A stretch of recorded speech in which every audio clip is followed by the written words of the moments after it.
وَأَهْلِ بَيْتِهِ الطَّيِّبِينَ الطَّاهِرِينَ الْمَعْصُومِينَ وَالَّذِينَ أَذْهَبَ اللَّهُ عَنْهُمُ الرِّجْسَ أَهْلَ الْبَيْتِ وَيُطَهِّرَكُمْ تطہیرا۔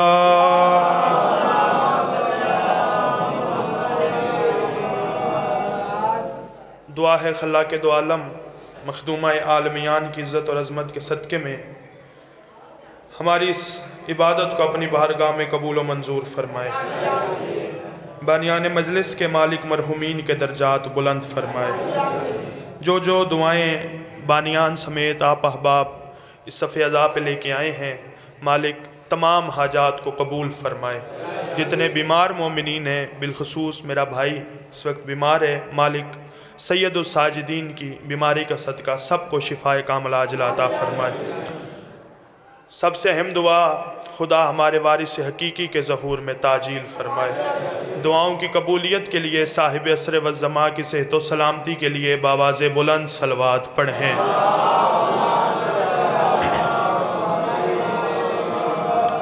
اجازت ہے جی گفتگو کا آغاز کیا جائے۔ کوئی لمبی چوڑی مجلس نہیں پڑھنی، میں بانی کی حیثیت سے حاضر ہوں اور انشاءاللہ کچھ ہی دیر میں مجلس کا اختتام بھی ہونے والا ہے۔ آپ لوگ صبح سے صف عزا کی زینت ہیں۔ میں پہلا لفظ پڑھنے لگا ہوں اور اندازہ لگاؤں گا کہ جو بیٹھے ہیں وہ کتنے بیدار بیٹھے ہیں۔ سامعین محترم، محمد مصطفیٰ جیسے عظیم نبی کی مقدس ہتھیلی پہ مقدر کی لکیر کا نام زہرا ہے۔ وہ بی بی جس کی وجہ سے محمد مصطفیٰ کا نام باقی ہے، جنہیں پتہ ہے کہ نام باقی رہتا ہے اولاد کی وجہ سے۔ بیٹیاں 4 تھیں یا 10 تھیں، یہ اللہ کا فیصلہ تھا کہ محمد مصطفیٰ کی نسل جناب زہرا سے چلے گی۔ ہم بحث کرنے والوں میں سے نہیں، کچھ مطالب پیش کرنا چاہتا ہوں اور بات وہ کروں گا جو مدلل ہو، بغیر دلیل کے بات کرنے کا عادی نہیں۔ سامعین محترم، ایام سیدہ ہیں، اللہ نے جو مستورات بھیجی ہیں زمانے میں، ان میں سے کچھ مستورات کو اللہ نے بڑی فضیلتیں عطا کی۔ پہلی مستور تھیں جناب حوا، جناب آدم کی زوجہ، ہم سب کی ماں۔ جناب حوا بڑی اعلیٰ فضیلت کی مالک تھیں، لیکن اللہ نے ایک کمی رکھ دی کہ جناب حوا اپنی پیروکار عورتوں کو یہ نہیں بتا سکتی کہ باپ کا احترام کیا ہوتا ہے۔ پھر مقدس مستور جناب آسیہ، لیکن جناب آسیہ میں اللہ نے یہ کمی چھوڑ دی کہ بی بی نہیں بتا سکتی کہ اگر عزت دار شوہر ہو اور بیٹا ہو جناب عیسیٰ جیسا تو پھر کیسے پرورش کی جاتی ہے، کیسے شوہر کی عزت کی جاتی ہے۔ جناب موسیٰ کو پالتی رہیں اور فرعون جیسے ملاؤن کے گھر رہ کے بھی اللہ کی کنیز کہلوائی۔ اتنی مقدس مستور تھی، لیکن اللہ نے کچھ کمی چھوڑ دی۔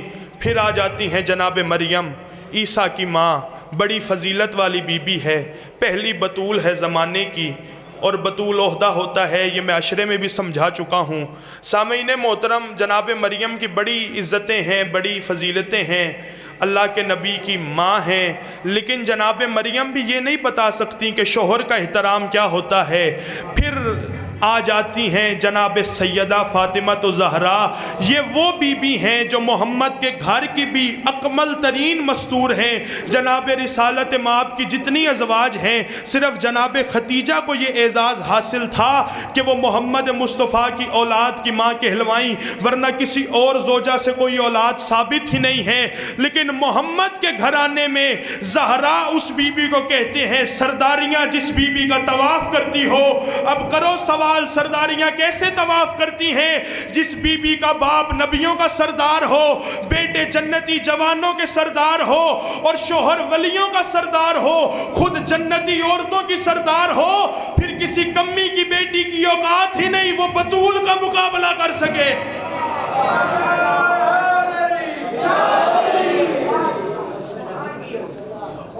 آپ سلامت رہیں جی۔ ایک کمی رہ گئی۔ مستور کے 4 روپ ہوتے ہیں: بیٹی، بیوی، ماں اور بہن۔ ایک کمی رہ گئی۔ زمانے کو پتہ نہ چلتا کہ زینب عالیہ ثانی زہرا کیوں کہلوائی ہیں۔ اللہ نے جناب زینب عالیہ کو یکم شعبان کو بھیج کے جناب زہرا کے وجود کو مکمل کر دیا۔ بی بی زینب عالیہ نے زمانے کو بتایا کہ اگر بھائی حسین جیسا ہو تو بہن زینب جیسی ہوتی ہے۔ میں جہاں بھی کوشش کی ہے کہ میں جناب فاتح شام کی شان پڑھ سکوں تو مجمع ساتھ ہی نہیں دیتا، بندے رو پڑتے ہیں۔ میں نے آخری مجلس میں بھی یاد ہے کہ مجلس شروع کی تھی تو بیچ میں سے مومنین رو پڑے تھے تو بات ادھوری، اگر اجازت ہو تو آج بات مکمل کر لوں جی۔ سامعین محترم، جناب زینب عالیہ لوگوں نے آج تک بی بی کے مصائب پڑھے اور بنتا بھی یہ ہے کہ بی بی کا لقب ہے محرومت الحسرت، جس بی بی نے ساری زندگی خوشی نہ دیکھی ہو۔ لیکن اس بی بی کی فضیلت کتنی ہے۔ جہاں بی بی گئی تھیں وہ ریاست تھی جہاں علی کا نام لینے پہ لوگ قتل کر دیے جاتے تھے۔ آج شام میں نصیریوں کی حکومت ہے۔ جہاں لوگ علی کو ولی نہیں مانتے تھے، بی بی ایسے جیتیں، لوگوں نے علی کو اللہ کہنا شروع کر دیا۔ ایسے ہم نصیریوں کو پسند نہیں کرتے، ہم علی ولی اللہ کے قائل ہیں۔ سامعین محترم، اتنی بڑی دلیر، اتنی بڑی بہادر، اتنی جرت والی مستور، ولید کے دربار سے جب بلاوا آیا تو بی بی نے کہا عباس ساتھ چلے جاؤ، تو آج علی کا بیٹا نہیں زینب بن کے ساتھ جا رہا ہے، تجھے میں اپنے بھائی کی پارت دیتی ہوں۔ حسین بادشاہ واپس آئے اور کہا اماں کی جائی تیاری کی جائے، اب مدینہ رہنے کے قابل نہیں۔ بی بی نے جناب عبداللہ سے اجازت لی تو جیسے ہی جناب عبداللہ نے اجازت دی تو بی بی نے الحمدللہ کا کلمہ بلند کیا۔ عبداللہ فرماتے ہیں شکر کیوں ادا کرتی ہے؟ فرمایا آج میں سوچ کے آئی تھی اگر تم اجازت نہ دیتا تو میرا جنازہ گھر جاتا۔ سامعین محترم، علی کی بیٹی بھائی کے ساتھ مکہ پہنچی، قیام ہوا، قیام بڑھا۔ 8 ذی الحج کو حسین بادشاہ نے اعلان کیا جو میرے ساتھ جانا چاہتے ہیں وہ حج کو عمرے میں تبدیل کر دیں۔ عمرے میں تبدیل ہونے کی اجازت ہوئی، جناب عباس آگے بڑھے، کہا مولا اجازت دیں، توجہ ہے میری جانب جی، مولا اجازت دیں آج جانے سے پہلے کعبہ کی چھت پہ میں علی کا بیٹا نہیں آپ کا نوکر بن کے خطبہ پڑھنا چاہتا ہوں۔ عباس نے اجازت لی، کعبے کی مقدس چھت پہ عباس کے قدم آئے اور فرمایا الحمدللہ الذی شرف ھذا بیتی بقدم ابی۔ حسین بیٹھے سامنے مسند پہ، عباس ہے کعبہ کی چھت پہ، نیچے لوگ کر رہے ہیں طواف کعبہ کا، لبیک اللہم لبیک کی صدائیں بلند ہیں۔ مجھے نہیں پتا کہ 8 ذی الحج کو اس وقت طواف عباس کا ہو رہا تھا یا اللہ کے گھر کا ہو رہا تھا۔ عباس نے فرمایا مجھے قسم ہے، الحمد ہے اس ذات کی جس نے اس گھر کو اس مسند پہ بیٹھے حسین کے بابے کے قدموں سے شرف بخشا۔ یہ پہلے کعبہ تھا، اس کو قبلہ ہم نے بنایا ہے۔ عباس نے فرمایا او فاسقو او فاجرو، تم کیا سمجھتے ہو کہ اگر حسین کو تم نے مجبور کر دیا ہے تو تمہارا حج ہو جائے گا؟ ہم وہ ہیں اگر میں کہوں کعبہ اپنی جگہ سے اکھڑے اور ہمارے ساتھ چل پڑے۔ ابھی یہ لفظ ختم نہیں ہوئے تھے، کعبے کے در و دیوار میں زلزلہ آنا شروع ہوا۔ حسین بادشاہ نے مسند چھوڑی، کعبہ کی ہاتھ پہ ہاتھ رکھ کے فرمایا مطمئن ہو جا، وہ خطاب کر رہا ہے، تجھے حکم نہیں دے رہا۔ کعبہ کے ذرے ذرے سے آواز آ رہی ہے مولا تیری عزت کی قسم ہے اگر عباس خاموش نہ ہوا، تیرے بابے کے آنے سے ایک دیوار پھٹی تھی، آج 4 دیواریں پھٹ جائیں گی۔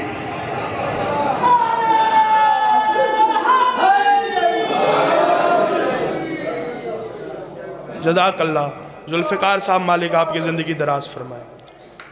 توجہ ہے جی بات پہ۔ پھر یہ سفر شروع ہوا، پھر 10 محرم عصر عاشور یہی وقت 9 لاکھ میں جشن ہو رہا تھا کہ ہم جیت گئے ہیں۔ جلتے ہوئے خیموں سے آواز آئی حجت خدا ابھی زندہ ہے، تم ہار گئے ہو، حسینیت جیت گئی ہے۔ تمہارا مقصد تھا کہ حجت خدا کا خاتمہ ہو جائے۔ جلتے ہوئے خیموں کو جس نے سید الساجدین کے لیے غدیر بنا دیا اسے زینب کہتے ہیں۔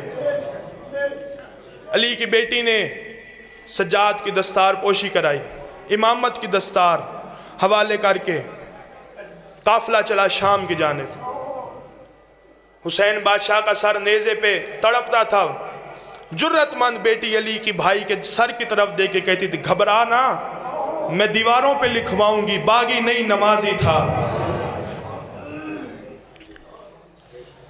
یہ قافلہ شام پہنچا. اللہ آپ سب کو شام لے جائے. یہ جتنی زیارات آج کھلی ہیں یہ علی کی بیٹی کی نالین کا صدقہ ہے. وہ قدم زخمی نہ ہوتے کوفہ سے لے کے شام تک تو آج کربلا نہ پہچانی جاتی. علی کی بیٹی نے جو تحریک کربلا سے لے کے شام تک چلائی، ہر جگہ پہ علی کی بیٹی نے معجزے دکھا دکھا کے، خطبے دے دے کے زمانے کو بتایا حسین سچا تھا، یزید جھوٹا تھا. زواری پہ جایا کریں، معصوم فرماتے ہیں نمک سے روٹی کھا لو، ہمارے جد کی زیارت کو ترک نہ کرنا. متوکل عباسی کا دور تھا. اس لائن کو پتہ چلا کہ حسین کی زیارات پہ لوگ بڑھتے جا رہے ہیں. لوگ آ کے دیکھتے ہیں، جو چل نہیں سکتے وہ ٹھیک ہو کے واپس چلے جاتے ہیں، جن کے پاس بینائی نہیں ہوتی وہ آنکھیں لے کے واپس چلے جاتے ہیں. اتنے معجزے علی ولی اللہ پھیل رہا ہے. اس نے پابندیاں لگانا شروع کر دی. اس نے پہلی پابندی لگائی، جو حسین کی زیارت پہ جائے گا وہ 40,000 دینار کا ٹیکس دے گا تو پھر زیارت پہ جائے گا. متوکل عباسی کی موت واقعہ ہو گئی جب اگلے دن سب سے پہلے بستی کی سب سے غریب عورت ٹیکس کی رقم لے کے اس کے دربار میں پہنچ گئی. آگے کہتی ہے میں نے سنا ہے تو نے زیارت سستی کر دی ہے، یہ رقم رکھ. اس نے کہا نہیں، قانون بدلو. جس نے زیارت پہ جانا ہے وہ سب سے پہلے اپنا بازو کٹوائے گا. اگلے دن وہی مستور، کاٹو میرا بازو. تو نے زیارت اور سستی کر دی. اس نے کہا ایک نہیں دونوں کٹیں گے. اس نے کہا ٹھیک ہے میرے دونوں کاٹو. اس کے بیٹے کو پتا چلا میری ماں کے بازو کٹ گئے ہیں. دوڑتا ہوا بستی سے متوکل کے دربار میں پہنچا. متوکل کو اس کے درباریوں نے بتایا یہ اس بڑھیا کا بیٹا ہے. اس نے کہا زیارت پہ جانا چاہتی ہے؟ اس نے کہا کچھ ہو جائے میں زیارت پہ ضرور جاؤں گی. متوکل کہتے اپنے بیٹے کی گردن کٹوا اور زیارت پہ چلی جا. قبل اس کے ماں بیٹے کو کچھ کہتی، بیٹا دربار کے اندر متوکل کے سامنے آ کے کہتے کاٹ میری گردن. اماں مطمئن ہو کے جائیں، زیارت بڑی سستی ہو گئی ہے. بیٹے کی گردن کٹ گئی. اس نے کہا اس کی ٹانگیں بھی کاٹو، اس کو نشان عبرت بنا دو تاکہ اس کو دیکھ کے کسی کی جرت ہی نہ ہو کہ وہ حسین کی زیارت کا نام لے. مجھے منبر حسین کی قسم ہے کتاب میں درج ہے بڑھیا کے دونوں بازو کٹ گئے، دونوں ٹانگیں کٹ گئیں. انہوں نے بڑھیا کو دربار کے باہر پھینکا. یا نور کی ایک ہماری نازل ہوئی، ایک گھوڑا سوار آیا، اس نے بڑھیا کو اٹھایا. بڑھیا نے بھرے دربار کو مخاطب کر کے کہا تیرا شکریہ، آگے میں نے چل کے جانا تھا اب وہ خود لینے آ گئے ہیں. میں نے پہلے پیدل جانا تھا، میرے وارث مجھے خود لینے آ گئے. زیارت کا تعلق پیسے سے نہیں، آپ کی تڑپ سے ہوتا ہے. سرگودا کا ایک ملنگ ہے، میں پہلے بھی ہر مجلس میں یہ بات بتا چکا ہوں. ملنگ تھا، وہ قافلہ 40 پہ یہ کووڈ سے پہلے، کرونا سے پہلے ساتھ بلا کے امام بارگاہ میں بس پہنچی. اس نے ضد لگا لی جی میں نے بھی جانا ہے. سالار نے کہا جی ملنگ ہے، اس کو ہم ادھر تفتان پہ چھوڑیں گے، واپسی اس کو لیتے آئیں گے. کوئی عبور کر کے بس جب تفتان پہنچی تو انہوں نے کسی اور سالار نے کہا اس کو تھوڑی دیر تو اپنی باتوں میں لگا اور ہم بارڈر کراس کر جائیں، پھر اس کو اگر ضد کرے تو واپس بھیج دینا ورنہ ادھر بیٹھا رہے گا، ہم واپسی پہ اسے لیتے جائیں گے. سالار کہتے ہیں میری چیخ نکل گئی جب میں کربلا میں حسین کی زری پہ پہنچا. میرے سے پہلے وہ ملنگ اکبر کے بابے کی جاگیر میں پہنچ گیا تھا.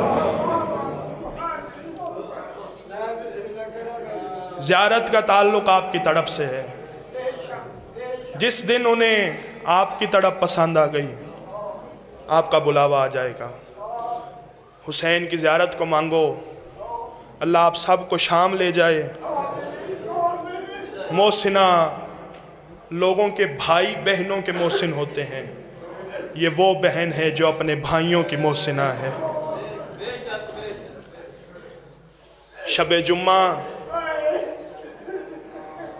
1,24,000 انبیاء اکبر کے بابے کا سلام کرنے آتے ہیں۔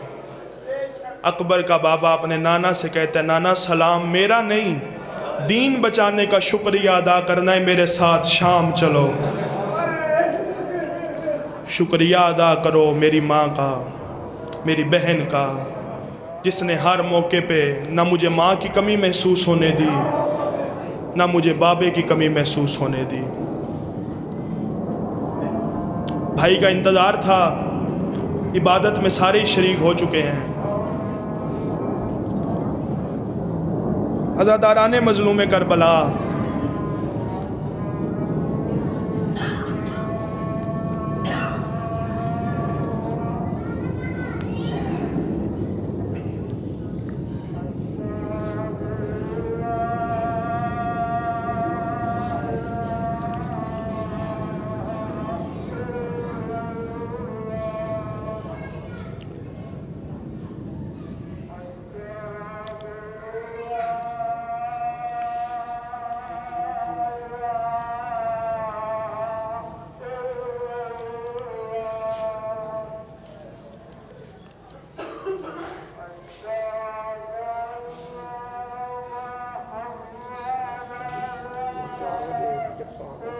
جی صحیح ٹائم کیا ہوگا؟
اس اذان کو کتنی دیر لگی ہے؟ اگر 2 اذانیں اکٹھی سننی پڑ جائیں تو بشر تھک جاتا ہے کھڑے کھڑے۔ مجھے ممبر کی عزت کی قسم ہے، علی کی بیٹیوں نے شام کے دروازے پہ 15 اذانیں کھڑے ہو کے سنی ہیں۔ رو رو کے کہتی تھی، نانا تیری اذانیں بچ گئی ہیں، تیری بیٹیاں اجڑ گئی ہیں۔ مبلغائے مشن حسینیت، مبلغائے ولایت علی بنت زہرا، عزادارو شمر جیسے لعین کو 11 محرم کو سجاد سے پوچھنا پڑ گیا تھا، ان 2 بچوں کی ماں مر گئی ہے؟ جانتے ہو کن 2 بچوں کی؟ جناب اون و محمد کی لاش پہ کوئی رونے والی ماں نہیں تھی۔ سجاد فرماتے ہیں مر نہیں گئی، وہ کہتی ہے میں نے اکبر کا صدقہ اتار دیا ہے، میں علی کی بیٹی ہوں، میں صدقوں کو رویا نہیں کرتی۔ اجرکم اللہ۔ سارے سفر میں شہزادی نے اپنے بچوں کو یاد نہیں کیا۔ جو میرا بھائی پڑھ رہا تھا وہاں سے ہی 1 سطر مصائب کی پڑھنی ہے اور میں ممبر اپنے بھائی کے حوالے کرنے لگا ہوں۔ عزادارو زندگی میں 3 مقامات پہ شہزادی نے مرنے کے بعد اپنے بچوں کو یاد کیا۔ اتنے حوصلے کی مالک تھی۔ انصاف سے بتاؤ، ماں کو پتہ ہو کہ میرا بچہ موت کی طرف جا رہا ہے اور اس نے واپس نہیں آنا. ماں کا دل نہیں کرتا میرا بچہ مجھ سے دور جائے. جن کے بچے فوج میں ہوتے ہیں ہر سفر کے بعد جب بچے کی روانگی ہوتی ہے نا ماں کبھی اس کا منہ چومتی ہے کبھی اس کا سینہ چومتی ہے. عزادارو زینب عالیہ کے بچے موت کی اجازت کے بعد ماں کے سامنے بیٹھے تھے.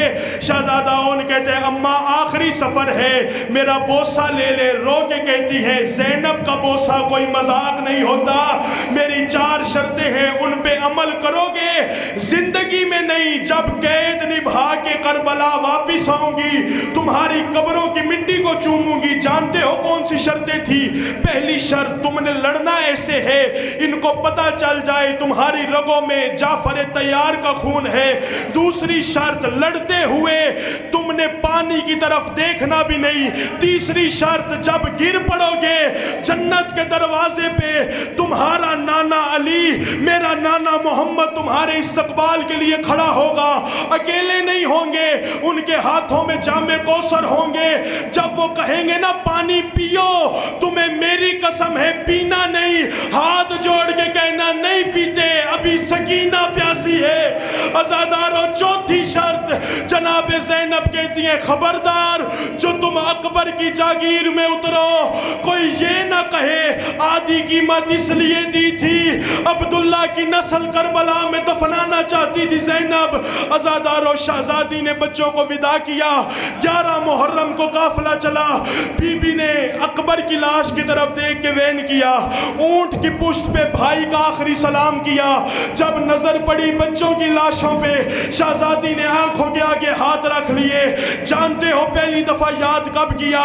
جب شام کے بازار میں رش بڑھ گیا علی کی بیٹی کو کوہنیوں کے بل چلنا پڑا اور بازار عبور کیا. شہزادی نے اون کی سر کی طرف دیکھا اور رو کے کہا دعا کر تیری ماں مر جائے. اون مجھے اس نجس ماحول میں اور جو چھوٹی اولاد والے بیٹھے ہو دوسری دفعہ یاد کب کیا؟ جب قافلہ مدینے پہنچا بھائیوں سے مل کے علی کی بیٹی اپنی ساوری حویلی میں آئی.